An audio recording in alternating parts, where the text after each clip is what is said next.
Majelis Rasulullah itu rapat dan dekat. Mari kita rapatkan ke depan. Dulu ada 3 jamaah yang belakangan hadir di majelisnya Rasulullah. Yang satu langsung mencari celah-celah yang kosong. Yang satu karena malu duduk di belakang sampai enggak kelihatan. Yang satu lagi pulang lagi. Apa kata Nabi? Yang mencari celah yang kosong dapat jaminan sukses, selamat, bahagia dunia akhirat. Yang malu karena malu duduk di belakang sampai nggak kelihatan, Allah juga malu sama dia, terserah maunya apa. Dan yang pulang lagi kehilangan jaminan. Ya, bapak-bapak sekalian bisa maju lagi yang masih di belakang. Ibu-ibu mungkin bisa turun ya, tidak harus di atas sebetulnya. Bisa turun ke bawah. Iya, kalau di atas kayak nonton sirkus ya. Jauh sekali ya. Ibu-ibu mungkin bisa turun di teras. Monggo, nyun sewu, mandap. Bisa lebih dekat insya Allah ya. Kalau di sana terhalang lantai dan juga kaca.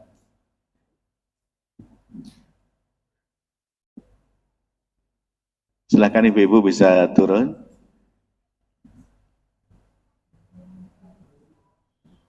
Tolong dibantu dikondisikan mas, ibu-ibu mas.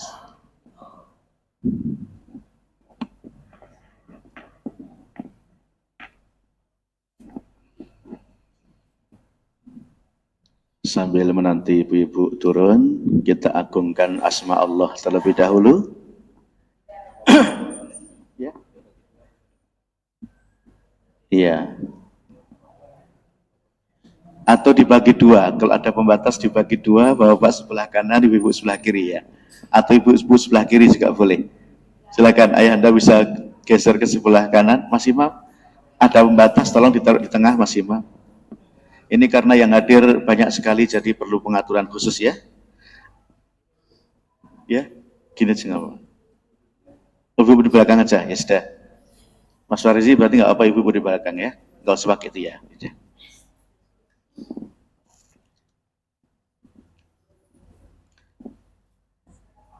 Waalaikumsalam warahmatullahi wabarakatuh. Silakan ibunda sekalian bisa mencari duduk yang nyaman.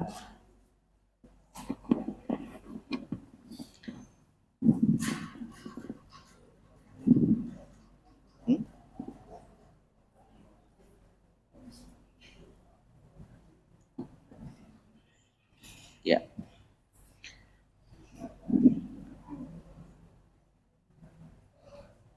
Iya, ibu-ibu masih ada yang dalam perjalanan, kita tunggu sebentar.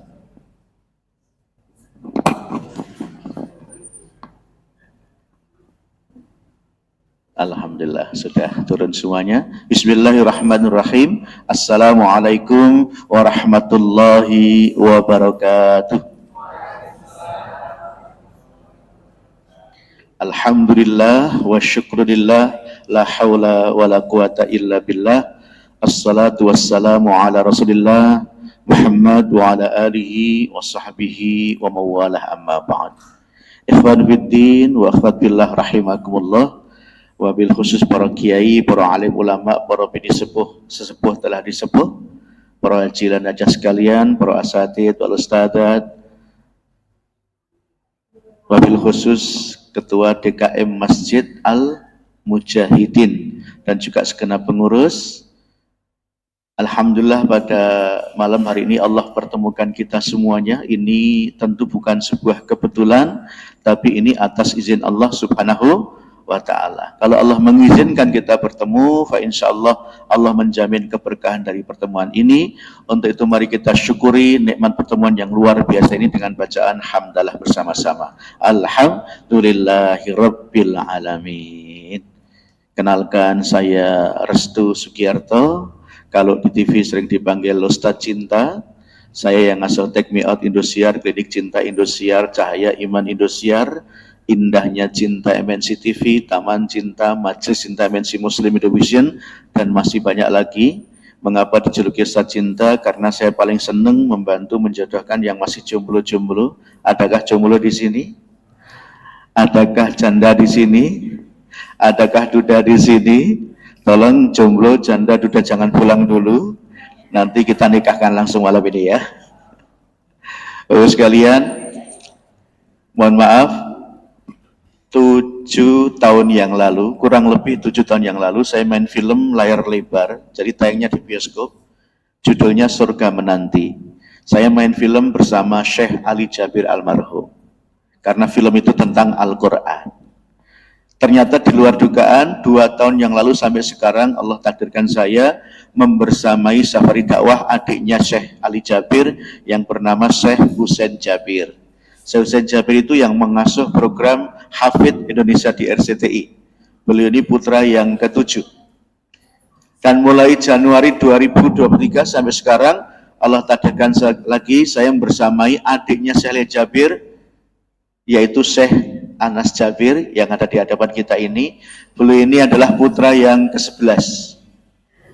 Dan mulai September kemarin, alhamdulillah Allah takdirkan saya bersamai lagi adik beliau yang paling kecil, namanya Syekh Abdullah Jabir, itu putra yang ke-12. Jadi 12 bersaudara dari satu ibu, semua insya Allah ahli Quran. Sangat mencintai Al-Quran. Dan keluarga besar Syekh Anas ini semuanya merindukan kita jadi pecinta Al-Quran. Yin sewu, angkat tangan yang cinta Quran, yang nggak cinta boleh pulang ya. Semua cinta? Semua cinta? Masya Allah, luar biasa. Bapak sekalian, Syekh Anas ini Masya Allah di usia 13 tahun Allah izinkan hafal 30 juz. Kalau kita 13 tahun sudah hafal juz 30, betul. Beda tipis ya, kalau beliau 30 juz, kalau kita juz 30. Di usia 14 tahun beliau sudah menjadi imam di masjid-masjid di kota Madinah. Beliau ini lahir dan besar di kota Madinah. Di sana imam tidak harus yang paling tua, tetapi yang utama yang ahli Quran meskipun masih kecil. Subhanallah. Dan karena cinta beliau dengan umat Islam Indonesia, beliau mengikuti kakak beliau, Syekh Ali Jabir almarhum, hijrah ke Indonesia. Dan gak tanggung-tanggung beliau nikah juga dengan orang Indonesia, orang Lombok. Alhamdulillah sekarang dikaruniai 3 anak, insya Allah putra yang keempat akan lahir Januari besok insya Allah. Jadi Masya Allah beliau ini di usia yang masih muda, insya Allah sudah jadi ahli Quran dan cinta betul dengan umat Islam Indonesia karena Allah Subhanahu wa Ta'ala. Maka sampailah beliau di Masjid Mujahidan ini atas izin Allah. Maka malam ini saya nggak akan ceramah tentang cinta maupun jodoh maupun pernikahan. Nanti yang punya masalah cinta, jodoh, pernikahan langsung ketik nomor ini ya. Kelihatan nomor saya? Kayak di TV-TV itu ya. Malam ini kita khususkan waktu untuk Syekh Anas Jabir, tapi saya mohon izin nanti pas masuk waktu Isya, kita sholat Isya berjamaah terlebih dahulu. Setelah itu nanti kita lanjutkan sebentar, jadi jangan pulang dulu, karena nanti Syekh Anas Jabir akan bagi-bagi hadiah khusus, dan juga kita akan nonton sebuah video yang terkait dengan kondisi saudara kita di Palestina terkini. Jadi ada waktu yang perlu kita luangkan sebentar, insya Allah nggak sampai jam 8 insya Allah. Okay? Siap semuanya? Mau dimundurkan isya-nya atau kita isya dulu baru lanjut sebentar? Isya dulu ya? Ya, kita sepakat isya dulu seperti kemarin di Masjid Ar-Royan ya, di Jombang. Bismillah, waktu sebelumnya kita akan haturkan untuk Syekh Anas Jabir, tapi sebelumnya saya permintaannya satu dulu, tolong semua senyum dulu.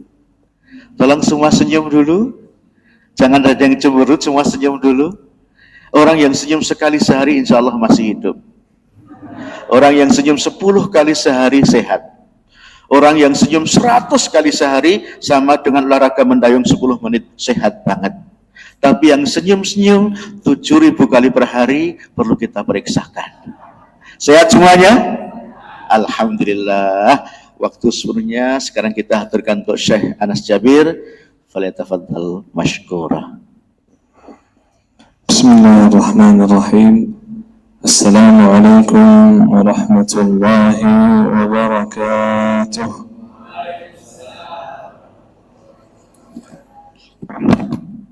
تبارك الذي جعل في السماء بروجا وجعل فيها سراجا وقمرا منيرا وهو الذي جعل الليل والنهار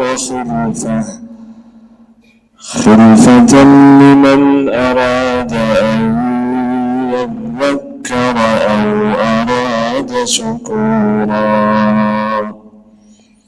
أشهد أن لا إله إلا الله وحده لا شريك له ولي الصالحين وأشهد أن نبينا وحبيبنا ومولانا محمد صلى الله عليه وسلم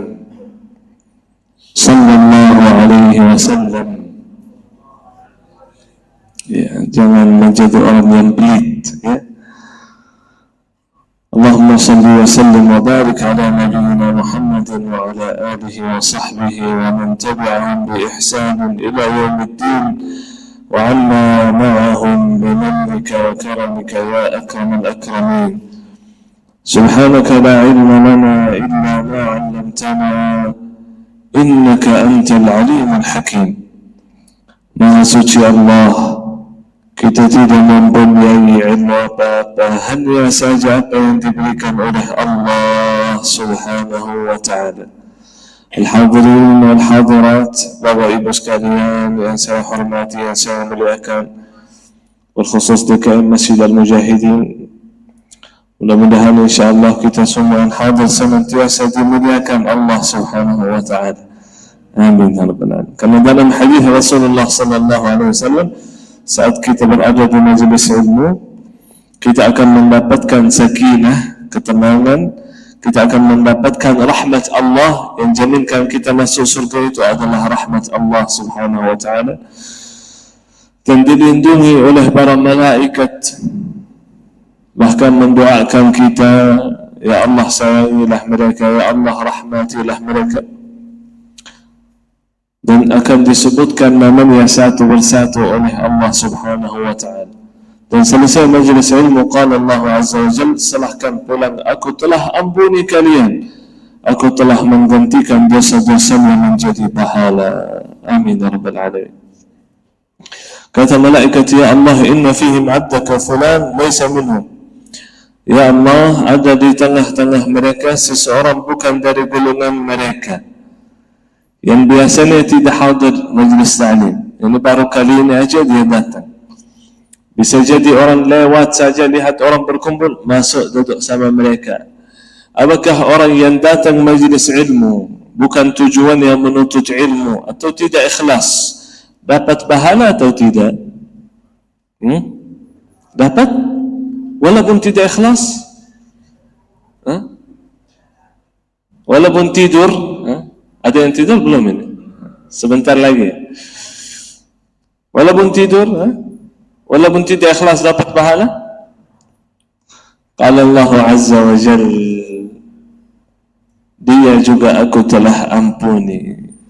Kenapa ya Allah? Humul qawm la yashqa bihim jalisuhum. Siapa saja yang berkumpul dengan mereka tidak akan merugi, kata Allah. Cukup saja kita berkumpul dengan orang salih. Apa kata Imam Syafi'i? Uhibbus salihina wa lastu minhum. Aku mencintai orang salih, salihah. Padahal kalau pribadi bukan orang salih, banyak dosa, banyak maksiat. Tapi kenapa kita mencintai orang salih dan salihah? Kenapa? La'alli an anala bihim syafa'ah. Dan aku harapkan mendapatkan syafaat orang salih-salih. Allah menceritakan dalam Al-Quran, ada orang selamat dari neraka Jahannam, masuk surga. Padahal kata ahli neraka, kok orang ini bisa selamat dari neraka Jahannam? Bahkan dosanya banyak, kita kenal sama orang ini. Tidak ada ibadah, tidak ada taat. Bagaimana dia masuk surga? Apakah Allah memberikan syafaat?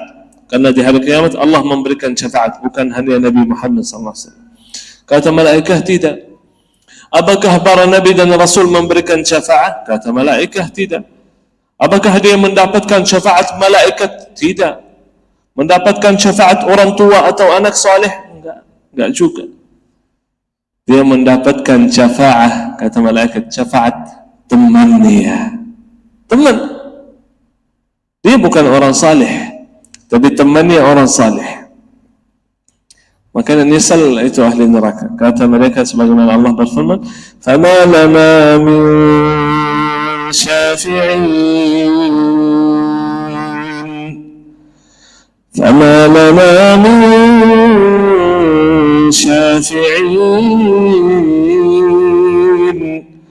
wala sadiqin hamim. Tidak ada yang memberikan syafaat kepada kita. Kenapa tidak punya teman saleh? Karena teman itu tidak akan lupakan. Tidak akan lupakan. Kalau teman saleh, dia akan masukkan kita dalam surga. Kalau teman buruk, na'udzubillah, saat dia masuk dalam neraka, kata dia, ya Allah, temanku itu dia yang sesatkan saya. Ya Allah, masukkan juga dalam neraka. Sebenarnya teman itu tidak akan lupa dengan temannya. Makanya pilihlah teman yang saleh-saleh yang berada di masjid ini. Masya Allah, mudah-mudahan termasuk orang yang saleh-saleh yang dimuliakan Allah Subhanahu Wa Taala. Amin ya rabbal alamin. Cerita singkat, saya dan keluarga saya semuanya bersaudara lahir di Madinah. Orang tua saya lahir di Yaman. Ayah dan ibu lahir di Yaman. Dan ayah dan ibu hijrah ke Madinah. Dari Yaman hijrah ke Madinah. Dan alhamdulillah ibu saya melahirkan 12 bersaudara. Syekh Ali Jabir nomor 1, saya nomor 11. Ya, alhamdulillah. Salah satu kakek saya, kakek ibu saya, dia lahir di Indonesia. Dan kakeknya dan ayahnya itu lahir di Indonesia. Sebelum Indonesia merdeka, ada di Lombok. Kalau pergi ke Lombok, sempat ke Lombok, banyak keluarga kita di sana, Jabir, banyak. Tapi ayah ibu saya setelah dia lahir di Indonesia, dia rindu tanah Arab, makanya dia balik lagi ke Yaman. Ibu saya lahir di Yaman, makanya darah saya merah putih, sesuai karena keturunan Indonesia. Almarhum lahir di Madinah, besar di Madinah, sekolah di Madinah, belajar ilmu di Madinah. Suasana di sana luar biasa, sangat berbeda. Mohon maaf, kita salat di sini, alhamdulillah, nikmat. Tetapi kalau salat di sana, jauh lebih nikmat, jauh lebih khusyuk, jauh lebih tenang. Subhanallah, ada rasanya begitu. Madinah itu ada berkahnya, ada rasa khusus gitu. Tetapi dulu almarhum setelah dia sebelum hijrah, dia datang ke Indonesia, ke Lombok, hanya silaturahim kepada keluarga kita yang berada di Lombok. Datang silaturahim tahun 90-an lah. Datang ketemu begini begitu.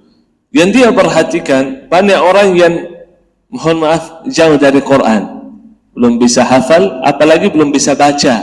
Bukan hafal aja, baca aja belum bisa. Di Madinah itu mudah sekali kita belajar Quran, hafal Quran. Setiap masjid pasti ada di dalamnya halaqah tahfiz. Kalau Allah insyaAllah izinkan kepada jamaah sekalian, Allah memberikan undangan bisa berangkat umrah dan haji, amin ya rabbal alamin. Nanti coba masuk masjid setelah salat asar. Setiap masjid pasti ada halaqah setelah salat asar sampai maghrib, gratis. Guru Masya Allah bagus bacaannya, bahkan sesuai bacaan Rasulullah Sallallahu Alaihi Wasallam karena sudah bersanad. Bersanad itu berarti bacaannya sampai Rasulullah Sallallahu Alaihi Wasallam. Belajar Quran, hafal Quran mudah sekali. Makanya banyak yang hafal Quran di usia muda, 5 tahun, 7 tahun, 8 tahun, 10 tahun. Saya termasuk anak yang sudah terlambat 13 tahun. Tapi di Indonesia masih belum banyak pada waktu itu yang almarhum datang. Banyak yang jauh dari Quran. Bahkan saya kenal sama orang yang sudah berilmu, tetapi kalau baca Quran banyak salahnya. Sudah berilmu fiqih, masya Allah, tapi coba baca Quran, banyak sana. Bahkan seharusnya ilmu yang terutama adalah Al-Quran. Itu adalah agama kita Islam, Quran. Tidak ada manfaatnya agama kalau tidak ada Quran. Tidak bisa belajar agama kalau tidak belajar Quran. Bahkan kata ulama, kalau belajar Quran saja sudah lebih dari 80% sudah belajar dari agama Islam. Karena Allah berfirman, wa kulla syai'in fassalnahu tafsila. Segala sesuatu kami telah jelaskan dalam Al-Quran secara detail. Cuma kita yang tidak baca, atau kita baca tidak belajar, artinya tidak belajar. Orang Arab pun yang berbahasa Arab banyak yang baca tapi tidak tahu artinya. Kenapa? Karena berbeda bahasanya zaman sekarang. Kalau kita mau belajar Quran harus belajar sebagaimana sahabat mentafsirkan Al-Quran, bagaimana tabi'in dan tabi'ut tabi'in menjelaskan artinya. Bukan kita sendiri dengan bahasa kita yang banyak Quran, kita mentafsirkan Quran. Tidak bisa. Makanya al-marhum hijrah. Karena kemuliaan umat Nabi Muhammad sallallahu alaihi wasallam itu adalah Al-Quran. Kehormatan umat Nabi Muhammad. Yang membedakan umat Nabi Muhammad sallallahu alaihi wasallam dan ummah-ummah yang mendahului kita itu adalah hanya Al-Quran. Tidak ada selain Al-Quran. Kalau kita bilang salat, kita salat setiap hari. Orang yang mendahului kita salat setiap hari. Bahkan ada orang yang Rasulullah sallallahu alaihi wasallam ceritakan, dia salat, dia ibadah kepada Allah 500 tahun. Tidak pernah dosa, tidak pernah maksiat. Karena dulu ada yang mereka namakan rahbaniyah. Rahbaniyah itu dia buat satu kamar, bangun rumah dari kayu, dan dia masuk dalam kamar itu tidak keluar sama sekali sampai meninggal. Ada orang sampai meninggal, ada orang cuma 10 tahun, ada orang 1 tahun. Apa yang dia melakukan? Hanya ibadah kepada Allah subhanahu wa ta'ala. Seminggu ada 7 hari, dia hanya keluar 1 hari untuk cari makanan dan minuman, dan dia bawakan sedikit ke dalam kamarnya, jadi ibadah terus, tak boleh keluar sama sekali. Begitu banyak sekali yang dinamakan rahbaniyah. Kata Rasulullah, dalam Islam tidak boleh begitu lagi. Kita harus salat setiap hari berjamaah, 5 kali setiap hari berjamaah. Boleh ada ibadah sembunyi-sembunyi, tetapi bukan begitu seperti mereka bertahun-tahun, berhari-hari tidak ketemu manusia, tidak boleh. Kita ibadahnya sangat sedikit. Saya bertanya, lebih banyak kita ibadah, salat, sedekah, amal salih, lebih banyak ibadah atau lebih banyak tidur? Tidur ya? Yakin? Sudah tahu ya? Alhamdulillah. Setengah solusi kalau sudah tahu kesalahannya sendiri. Kalau belum tahu anak salah, makanya tidak mau cari solusi. Kalau sudah tahu aku bersalah, pasti ingin mencari solusi lah. Kita tidur lebih banyak daripada amal ibadah.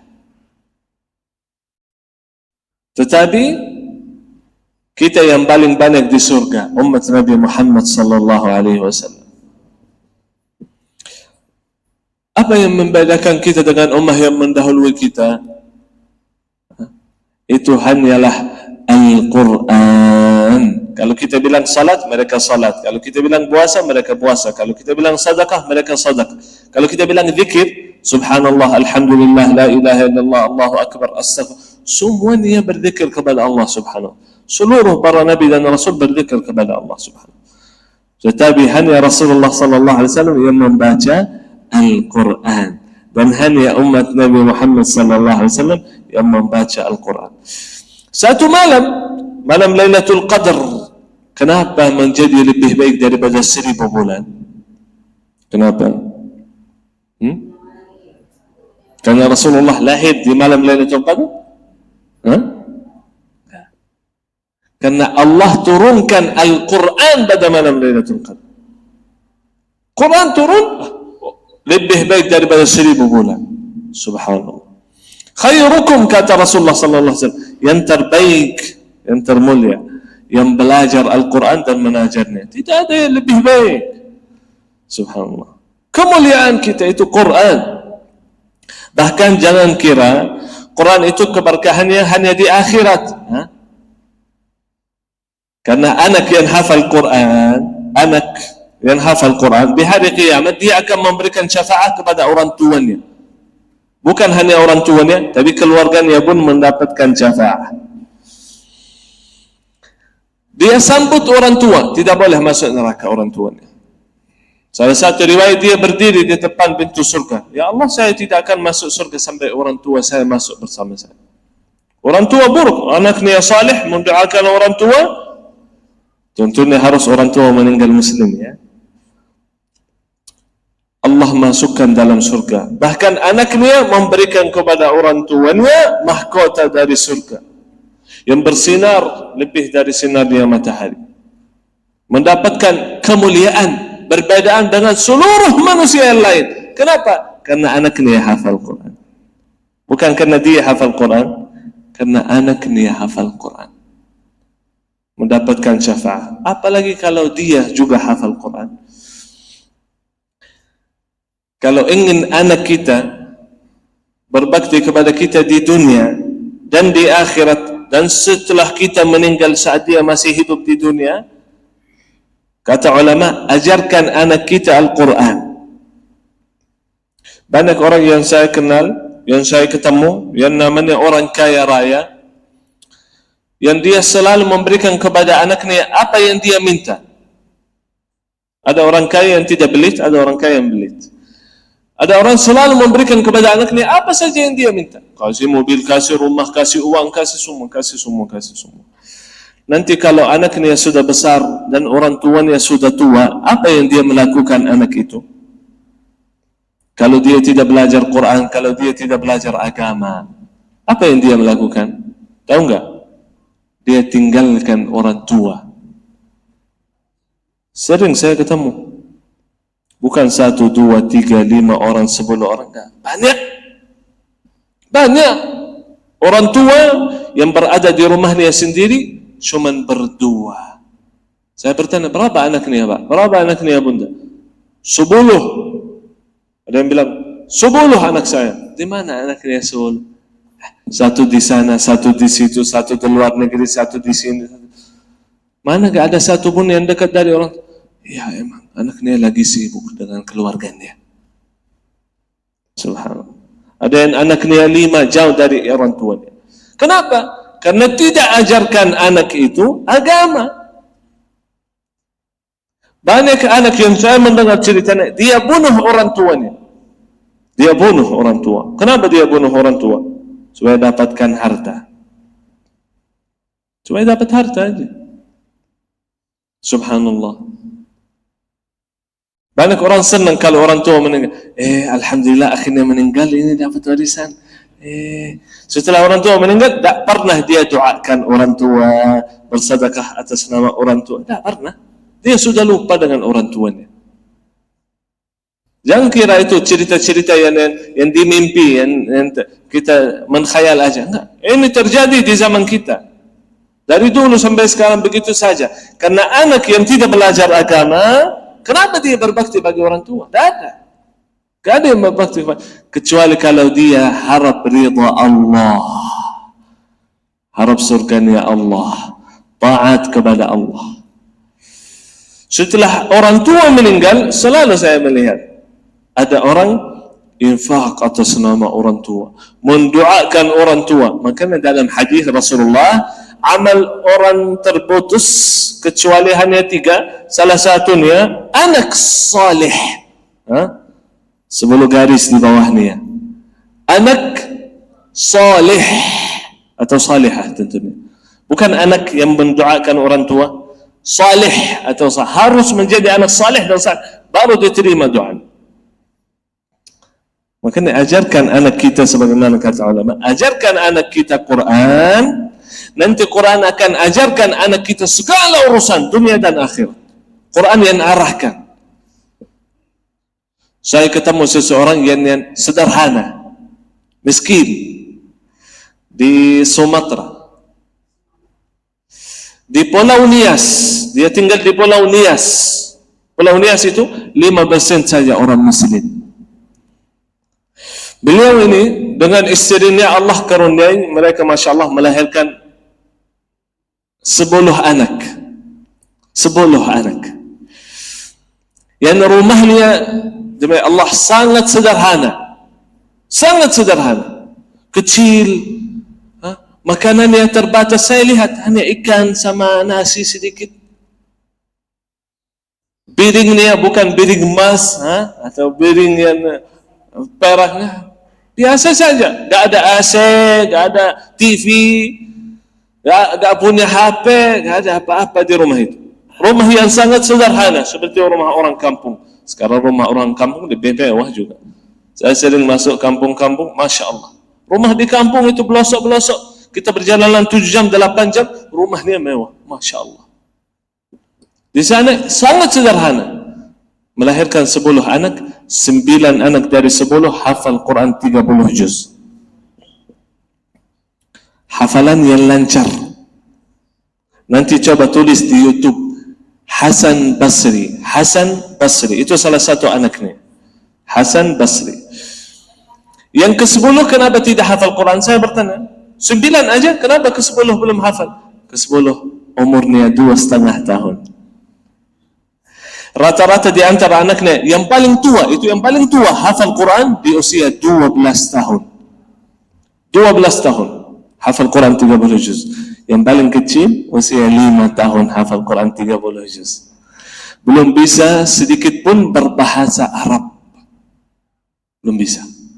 Dan saya sendiri mendengar bacaan ayahnya, itu namanya Abdul Rahim. Dia baca Quran, saya mendengar. Dalam hati saya bilang, subhanallah, ini orang yang awam, yang bacaannya banyak salah. Karena saya tahu, alhamdulillah, saya ustaz guru ilmu tajwid. Jadi saya tahu banyak salah yang dia baca. Ini yang bacaannya salah. Kok anaknya hafal Quran 30 juz, bacaannya lancar, fasih. Nanti baca itu Hasan Basri. Demi Allah lebih bagus daripada banyak orang Arab. Bacaan anaknya itu Hasan Basri dan anak-anak yang lain. Saya bertanya, bagaimana anaknya bisa begitu lancar? Dia bilang, kita di rumah hafal Quran dulu sama ibunya. Saya bilang, ibunya orang ulama ya, ustazah ya.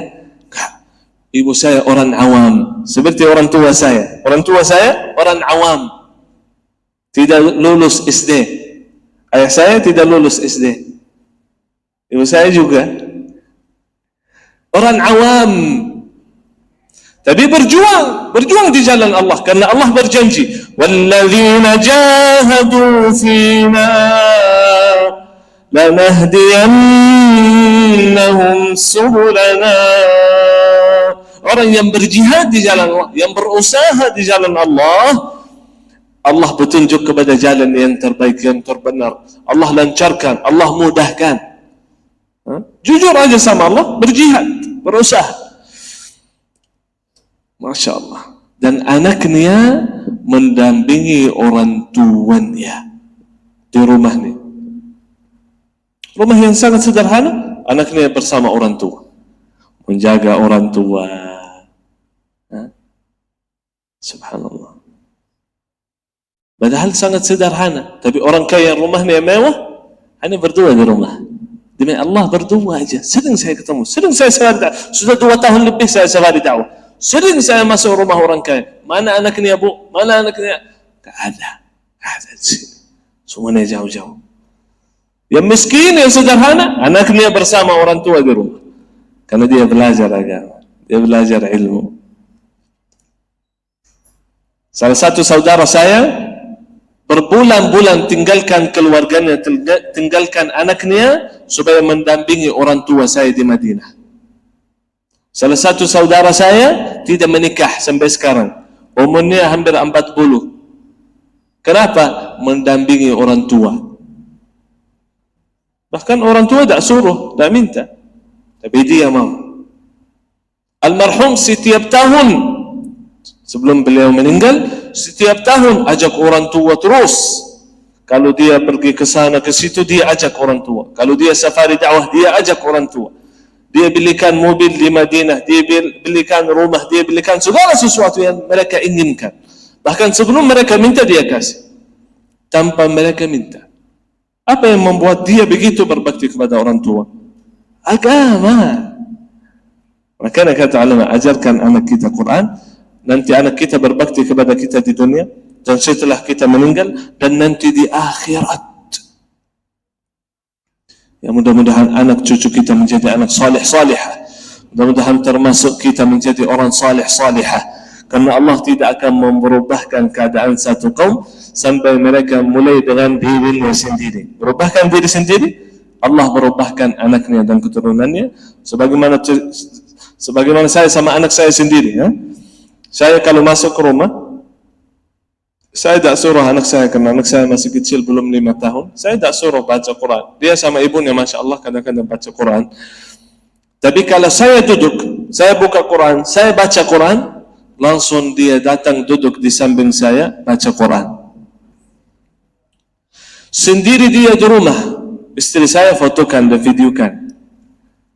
Dia ambil remote TV, dia setel suara ayahnya, karena banyak bacaan saya Quran di YouTube. Jangan lupa like, subscribe.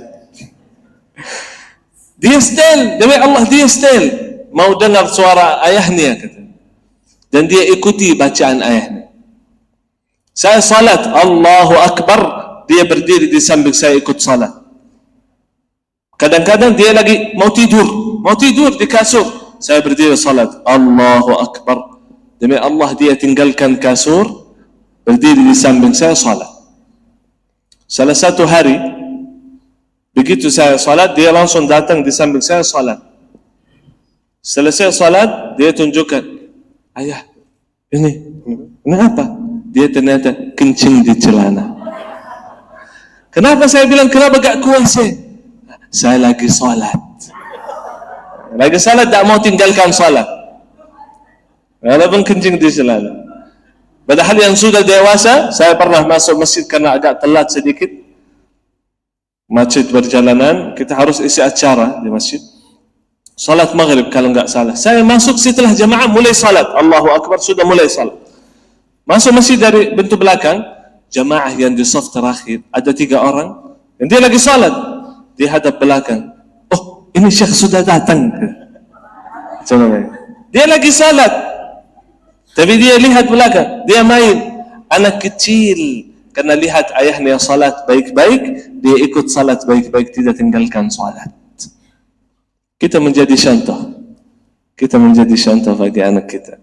Mudah-mudahan Allah Subhanahu wa Ta'ala menjadikan kita ahli Quran, yang mencintai Al-Quran, yang memuliakan Al-Quran. Karena bukan semua sahabat Nabi hafal Quran 30 juz, bukan semuanya, tetapi semuanya cinta Quran, muliakan Quran, berjuang kepada Al-Quran, dan mudah-mudahan mendapatkan syafaat Al-Quran beserta kita insyaAllah. Semoga sebagaimana Allah mengizinkan kita berkumpul di taman-taman surga di dunia, ini adalah taman-taman surga Allah di dunia. Semoga Allah Subhanahu wa Ta'ala mengizinkan kita berkumpul di taman-taman surga akhirat bersama Nabi Muhammad sallallahu alaihi wasallam. Amin amin ya rabbal alamin.